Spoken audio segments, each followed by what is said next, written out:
Padre, perguntaram aqui sobre a formação de exorcista. Tá? Eu ia falar sobre isso mesmo. Se a formação é feita aqui no Brasil, quanto tempo leva essa formação e o que te motivou a estudar e ser um padre exorcista?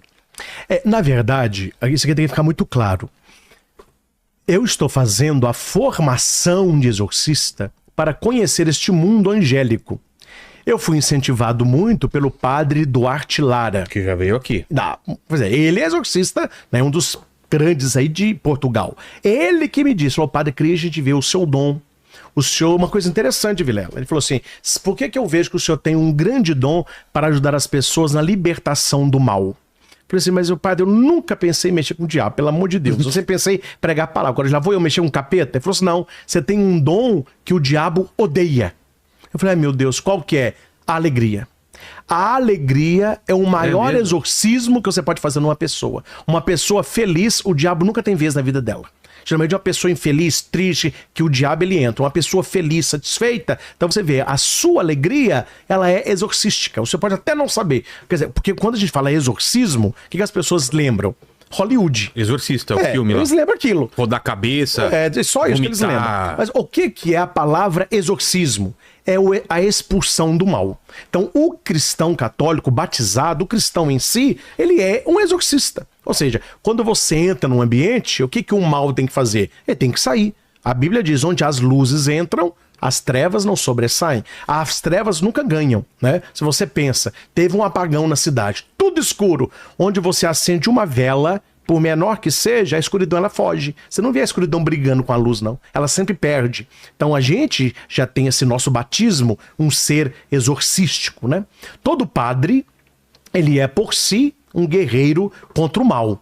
Então, a nossa formação, os sacramentos que a gente faz, as bênçãos que dá, né, as medalhas, né, os sacramentais que a gente chama, que não são sacramentos, mas que a igreja tem, é para proteger a pessoa do mal. E o mal atua de maneira ordinária pela tentação. Você perguntou isso, né? Como que o diabo nos atenta? Ele tenta, é a tentação, é a sugestão. Mas tem os modos extraordinários do mal agir. Para vocês ficarem calmos, de 100 casos que a pessoa acha que somente 3 que são. São poucos casos, mas existem, não é? Que é o grau maior. É a possessão, quando o espírito do mal, o demônio, ele toma conta das faculdades da pessoa, a pessoa ela não sabe quando é ela, quando é o mal, né? Se as pessoas quiserem ver um filme verídico, né, assim, que a possessão acontece desse jeito, é um filme indicado pela Associação Internacional dos Exorcistas. Não sei se você já viu, Nefários. Já, bom demais. É aquilo ali. É mesmo? Aquilo ali. Aquela associação falou, o diabo age assim. Nossa. Esse filme é muito bom. Então você assista. É até aquele jeito. Você vê que a guerra é intelectual. Você vê que é o pá, né? E o que me chamou a atenção no filme, Vilela, quem poderia ajudar aquele homem não acreditava.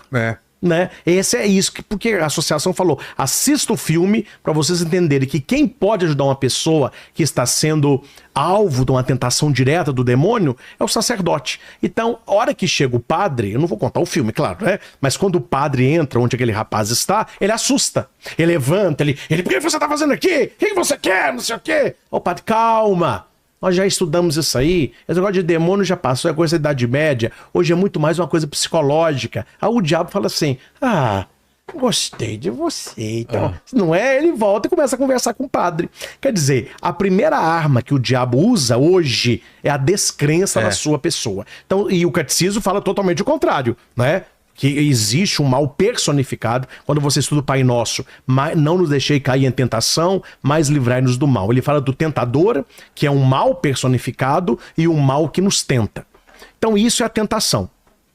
Bênção, confissão, viver na graça de Deus, isso tudo aí nos blinda contra as tentações. Mas existem as maneiras extraordinárias do diabo atuar. A maior delas é a possessão, que esse Nefários mostra como é. Lembro de outro filme também, Os Suspeitos, que eles falam assim, o maior mérito do diabo é que todos acham que ele não existe. Esse é a jogada dele, né? Mas vai ficar mais fácil. Né? Muito mais fácil. Existe também a obsessão, que é na cabeça. pensamentos, existe a infestação Que é? em lugares, Ah, tá. lugares, animais, coisas, objetos, não é? E existe, tem mais uma que eu esqueci a palavra, mas são modos extraordinários do mal agir, não é? Pois é, ele pode, em casos esporádicos, né? Ele puxa o cabelo, ele corta a pessoa tá deitada, o edredom, ele anda, né? No lugar, a pessoa escuta faca caindo, móveis andando, porta batendo, neném chorando, vozes, janela batendo. Isso aí é infestação, né? Temos vexação. O que é vexação? Quando fere a pessoa. O ataque é por fora, né? E a possessão é na pessoa toda. Lá no curso a gente aprendeu assim, vai ficar mais fácil. É como se fosse uma casa. A vexação é a pessoa que tá riscando a sua parede por fora. Pichando e tal. Ela tá atacando por fora, ela não entrou na casa. Entendi. Mas ela fica maltratando a casa. A obsessão é ela gritando, abre, abre, é a cabeça. E a possessão é a pessoa que entrou na casa, amarra você e vive como se fosse você ali. Domina. Domina, são esses os casos. Para os casos extraordinários da ação do demônio, que são esses que eu disse agora, é que existem os exorcistas da igreja, que precisam de um acompanhamento específico para esses casos, né? Então, mas o exorcista, um padre exorcista, ele tem que ser nomeado pelo bispo diocesano, né? Depois que eu fizer o curso de heresia, eu vou apresentar para o meu bispo, depende dele, nomear ou não. Isso depende do bispo diocesano, é faculdade dele. Ele é o exorcista mor da diocese. Ele que vai ver, não, eu quero, não. Eu acho que agora não deve, não precisa, etc. Depende do bispo. Mas eu estou fazendo a formação para conhecer esse mundo, que eu tenho atendido muitas pessoas em muitas situações, e eu vejo claramente que há um mal ali. Não é? E a igreja é muito séria, porque a igreja não lida com o diabo de maneira jocosa, não é? Tudo é diabo, e ri, e põe o microfone pro diabo falar, não, a igreja é muito resguardada. Tanto é que eu duvido muito que isso possa ter acontecido, até no seu caso, alguém que esteja conosco, alguém que conheça, alguém que já passou por um exorcismo. Quer dizer, é tudo muito velado. Ninguém sabe, não comenta nada. Você já viu uma sessão de exorcismo? Não, eu já vi acompanhou? em vídeos. Agora, eu estive numa casa... O que mais te impressionou, assim, nesses vídeos? A mudança de voz, o que? A força? Tudo. Tudo, né? Tudo. Você vê que é uma coisa que a gente não conhece. É uma força que a gente não conhece. Agora, o preparo, né, que um bom exorcista tem, é que ele já tem que entrar sabendo uma coisa. O diabo é que tem medo dele. Ele não tem medo do diabo. Se ele tiver medo, se ele tiver um pecado mortal, alguma coisa... Vai ser usado isso, né? O diabo vai fazer na sala o que ele quiser. É uma confusão. Então, esse é o sentido do padre exorcista, né? Ele sabe como ele vai lidar ali. Mas eu nunca presenciei essas coisas, não. Tem muita infestação, né? Pessoa com problema emocional, grita. O diabo também usa isso ali, mas não é uma possessão, né? Você reza ali pra pessoa, a pessoa melhora rapidamente. Você assistiu O Exorcista do Papa? Assisti. Que ele é legal também, hein? Mas também não é muito verídico, né? Não? Não. Aquela questão do porco. Sei. Não, ali piorou, né? Deu uma exagerada. E no fim, não, e muito. Aquele final... fulminando sangue, o diabo voando. Quer dizer, aquilo é Hollywood, né? Claro. Melhor. Agora, qual que é o problema, o Vilela, do exorcismo? Isso aí eu aprendi no curso. O diabo, ele tem uma equipe de marketing de primeira qualidade. Os profissionais de Hollywood. Qual que é o problema? Talvez alguém em casa vai perguntar. Vai aparecer essa pergunta pra você, aposto. A gente pode ou não assistir filme de exorcismo? O pessoal pergunta isso. Pode ou não pode assistir filme de diabo?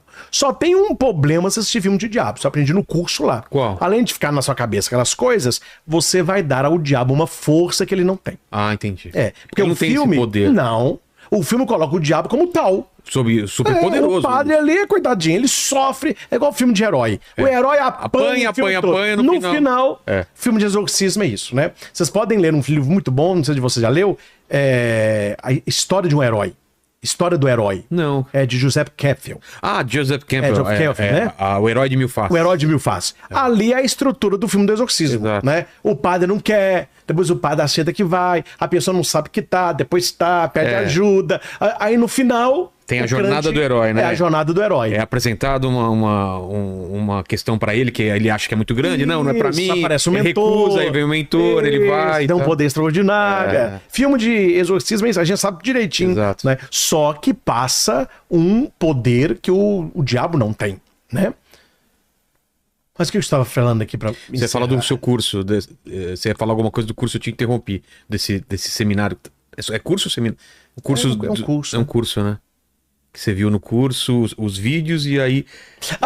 Aí se você perguntou se eu tive alguma experiência de exorcismo. Verdade. Não, de exorcismo não, mas eu tive duas experiências que eu posso aqui contar, não há problema nenhum, não é? Que as pessoas não podem negar, porque as pessoas estavam comigo lá. Uma casa me chamou há um tempo atrás para dar uma benção. Porque estavam acontecendo algumas coisas lá. Eu comecei a falar outra coisa. É tanta coisa, Guilherme. Eu lembro, pode deixar. Me lembra da casa. Tá bom. Que a igreja leva muito sério essa questão do exorcismo. Comecei a falar, isso é bom falar para as pessoas. Bom. A primeira coisa, alguém chega perto de mim e fala assim: padre, eu estou com um demônio. Isso aí de vez em quando aparece uns desequilibrados. Padre, tem alguém na minha casa que está com um capeta. Qual que é a primeira coisa que a igreja faz? É tentar mostrar que não está. A igreja nunca, ela é crédula, ela é incrédula. Então ela vai tentar de toda maneira descartar a possessão. Como? Como psicólogo. Tanto é que o exorcista, se eu vou aprovado para ser, a gente tem que fazer uma equipe. Nunca é o padre com a pessoa só. A família tem que estar um psicólogo, tem que estar um médico, tem que estar, se possível, um psiquiatra, né? Pessoas que entendem da mente humana, e essas pessoas vão analisar a pessoa para ver se ela tem algum distúrbio, porque pode ser que tenha. A hora que elimina tudo aquilo que é da medicina, eles falam: padre, para nós não é. Tem alguma coisa aí. Aí que entra a parte espiritual. Por isso que leva um tema, né? Tem um questionário que a pessoa responde, tem que ver se ela toma algum remédio, se ela já mexeu com algum ocultismo, se teve algum trabalho. São muitas coisas, né, ocultas assim. Mas, nesse caso que eu vou te contar, me chamaram numa casa que eles estavam ouvindo vozes de madrugada, neném chorando, né? O cachorro ficava latindo, olhando como se fosse alguma coisa assim. Pra alguma coisa que não existia. Alguma coisa que não existia, não é? Aquela coisa toda, uma confusão. Aí, um auê. Aí, nós fomos nessa casa pra rezar, e lâmpada que queimava, coisas estranhas, né? Quer dizer, abençoar, todo padre pode abençoar. Aí eu fui na casa, abençoei a casa, rezei com a família, né? E tudo aquilo que estava tem que desaparecer. Tá bom. Dito e feito. Rezei, fui celebrar a noite. No outro dia eu tinha atendimento. Quando eu cheguei na paróquia, estava a família toda lá. Aí, falou: não, para a noite, tudo tranquilo. Tranquilo. Só que teve uma manifestação, acho que foi a gota d'água pra gente ver que o mal realmente saiu. Falei: tá bom, o que aconteceu? Eles tinham uma panela, eles estavam fazendo carne. Uma carne nova, compraram a carne. Depois que a carne ferveu, eles desligaram o fogo, deixou esfriar para comer depois. A hora que abriram a panela estava lotada de verme. Ô, louco. Multiplicou que ninguém sabe de onde saiu aquilo. O mais tenebroso. Eu falei: não, padre, pode ser que o verme estava dentro da carne, veio a carne, o verme saiu. Só que eles falaram que quando eles pegaram a carne no congelador, tinha vermes no congelador. Quer dizer, eu vi claramente uma manifestação do mal aí. Né? No curso, eu falei: não, padre, isso existe. Né? Alguma coisa que estava consagrada, mas depois disso não teve mais nada. A família continuou, né? Não falaram mais nada. Uma outra que eu fiquei mais assustado depois, não na hora. Uma família também com muita enfermidade, divisão, e eles acharam que alguém tinha feito algum trabalho para que alguém morresse na família lá. Lá fui eu rezar também. A família na sala, a gente rezando, trouxe água benta. Não são orações de exorcismo, são orações de bênção da família, né? E rezando, etc. E o cachorro, para ser um cachorro maior, e rosnando, e metendo a cabeça na porta, uma porta de lata, né? E eu olhando pra família assim, todo mundo lá rezando. Eu falei: já não vou parar a oração, mas alguém tinha que ir lá. Porque o pessoal não tá vendo que tá atrapalhando? Mas se eles não forem, eu que não vou falar. Fiz a bênção toda, etc. Aí acabou a bênção. O pessoal ficou feliz, né? Eles gostam de receber o padre em casa, etc. Eu falei com eles: estão prontos, está dada a bênção. Acreditem na bênção, porque tem que acreditar. Acredita que Deus abençoou. E onde a bênção de Deus entra, o mal sai. Se por acaso tiver mais alguma coisa, vocês trazem a mim. Se eu não souber, eu vou procurar padre que saiba para realizar essa história. E outra coisa, sempre que precisar pode me chamar, né? Eu não vou vir aqui todo dia, toda semana, mas de tempos em tempos é bom a gente abençoar a casa, etc. E vou pedir a vocês o seguinte, quando eu voltar, se precisar, e o cachorro ficar assim, alguém não tem problema não. Você pode sair da oração e pode prender o cachorro. Aí a mulher falou assim, esse é o problema, padre, a gente não tem cachorro. Por essa você não esperava, hein? Léo. Esse foi o pior pra mim. Nossa. Aí eu falei assim, como assim? Mas na hora a gente tem que rezar, porque eu fiquei com medo. Porque a gente fica com medo, né? Também, a gente é humano. Falei, como assim? Aí ela abriu a porta, havia uma casa cimentada, tem um quartinho no fundo, ela costura, né? Ela abriu pra mim, tava lá a máquina de costura, um banheirinho, as coisas assim, e a porta da cozinha, assim, um pouco amassada com marca. Havia alguma coisa ali, né? Aí depois da benção também... Parou. O que eu aprendi no curso lá, que a gente tá em formação ainda, né? Teve agora, no Sumaré, temos o segundo módulo agora, em novembro, e temos ano que vem, se não me engano, em março, em Roma. Aí termina, né? Porque é um curso específico disso. Porque a formação em si o padre já tem. Sim. Ele tem que aprender a lidar como se fosse um médico que pega um instrumento novo, né? Mas eles ensinaram lá como se blindar do mal. Né? A pessoa que fica com medo. Padre, eu tenho medo do diabo aparecer pra mim. Eu tenho medo do diabo puxar meu edredom. Esse medo a pessoa não precisa ter.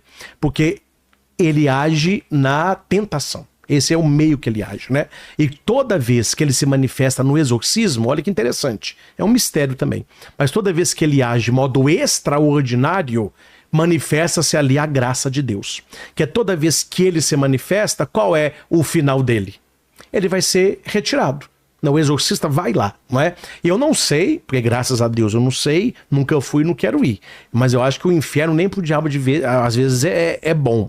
Porque há casos que quando o exorcista chega, o diabo implora de joelho para ele não ser mandado pro inferno. A gente vê isso em filme também, né? Isso na vida real é. Por quê? Porque é um lugar que... É tenebroso. E eu acho que lá ele vai receber alguma punição, porque fez não sei o que é. Mas eles... clamam, né? E outra coisa, há pessoas que não acreditam. Na Bíblia, né? Pede pra ser jogado nos porcos também. Isso, tem essas coisas, né? Mas isso são os estudos dos textos bíblicos que ela também tem. Mas voltando à parte prática, né? Então ele age no oculto. Então o que a pessoa precisa fazer para não abrir essas brechas para o mal agir? Está no último versículo do segundo livro de Pedro. Ele disse assim: crescei na graça e no conhecimento de Jesus Cristo. A pessoa, olha o que eu vou falar que é grave, Vilela, muitas vezes nunca escutou. A pessoa que está na graça de Deus, o diabo na vida dela se torna bem inofensivo. E não tem como ele fazer. Ele não consegue entrar, que ela está na graça de Deus. Aí você pode perguntar, e as pessoas que estavam na graça de Deus e foram tentadas, até com o Padre Pio, que teve brigas homéricas com o diabo. Deus queria tirar daquele mal um bem maior, para a santificação dele e dos outros. Nós conhecemos famílias totalmente ateias, não acreditavam em nada. Quando alguém da família tem uma infestação dessa, a família toda se converte. Você vê que ali houve uma manifestação de Deus naquele mal que ali estava. O mal é tirado, mas a fé, ela permanece. Mas qual é o escudo contra o mal? É permanecer na graça. Como eu permaneço na graça? Eu vou contar um segredo. Aí eu acho que muitas pessoas vão parar até de me procurar, porque eu já vou passar o segredo aqui. Você nem precisa procurar o padre, pode fazer na sua casa. Quando alguém me procura e fala assim, Vilela, padre, eu noto que tem um mal na minha vida.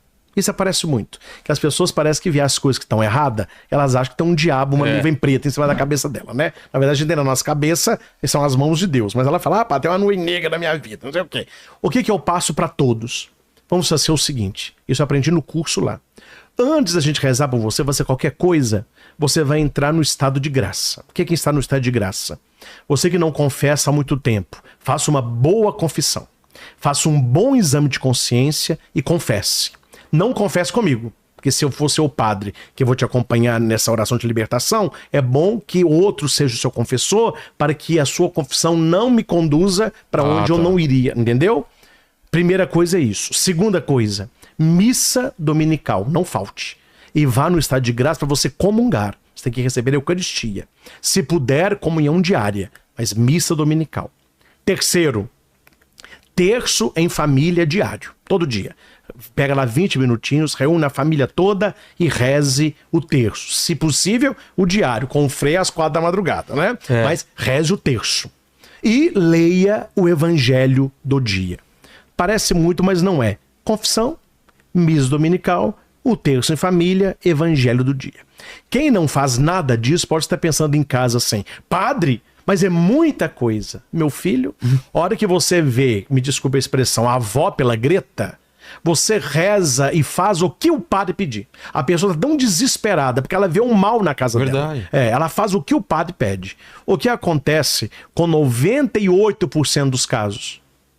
Tudo se resolve. Eles nem voltam em mim. Porque eles entraram no estado de graça. Eles confessaram, foram à missa, começaram a ler a palavra e rezar o texto. Some tudo. Então isso é que nós, né, pelo menos os católicos, deveriam fazer mais. É tomar posse daquelas armas que nós já temos, né? O nosso anjo da guarda, ter uma amizade profunda com o nosso anjo da guarda, conhecê-lo, né? Pedir que ele nos guie, nos oriente, rezar a ele, estar no estado de graça, conhecer a palavra de Cristo, colocar em prática, cometer um pecado mortal, procure o sacerdote, peça a sua confissão, não faltar da missa, né? Receber a comunhão dignamente, o pão da palavra, a devoção à Nossa Senhora. Tudo isso vai nos colocando no estado de graça. E o estado de graça mantém fora o mal, né? Há uma frase que eu escutei lá muito bonita, né? Essa eu até anotei.